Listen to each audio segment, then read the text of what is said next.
On croit souvent connaître l'histoire, mais si je vous disais qu'on vous a menti?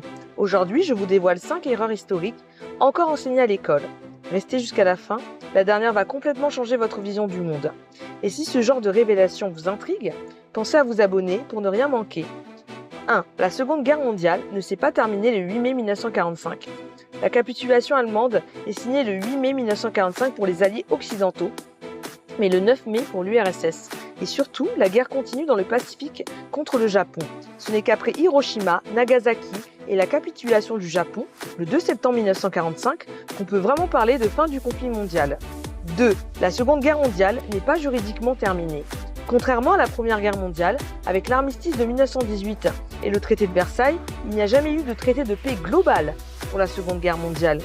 Chaque pays a signé séparément, par exemple le traité de San Francisco en 1951 entre le Japon et 48 nations, mais certains pays, comme l'URSS, n'y participent pas. Techniquement, certains belligérants n'ont jamais signé de paix définitive. C'est aussi le cas lors du traité de Paris en 1947. 3. Les églises médiévales n'étaient pas blanches. Quand vous visitez une cathédrale, vous voyez des murs gris ou blancs, mais au Moyen-Âge, elles étaient totalement colorées. On parle de polychromie, fresques, pigments rouges, bleus, verts et même des dorures. Aujourd'hui, grâce aux analyses scientifiques, on retrouve des traces de peinture sur des portails comme à Chartres ou à Amiens. 4. Ce n'est pas Christophe Colomb qui a découvert l'Amérique. En 1492, Colomb atteint les Antilles. Il n'est pas le premier Européen. Les Vikings avaient déjà atteint le continent près de 500 ans plus tôt. Les fouilles de Lance au Meadow, à Terre-Neuve, au Canada, prouvent l'installation de colons scandinaves vers l'an 1000, au XIe siècle. Mais l'Espagne a imposé l'image de colons pour des raisons de propagande et de prestige impérial.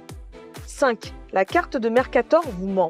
On utilise tous le planisphère de Mercator, 1569, mais il déforme volontairement les surfaces. Le Groenland paraît plus grand que l'Afrique, alors que l'Afrique est 14 fois plus vaste.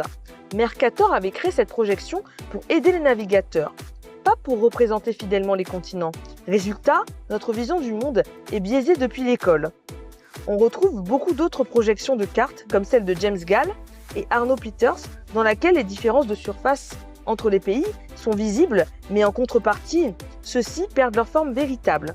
Si vous voulez aller plus loin pour comprendre tout cela, vous pouvez vous rendre sur le site thetruesize.com. Alors, laquelle de ces erreurs vous a le plus surpris?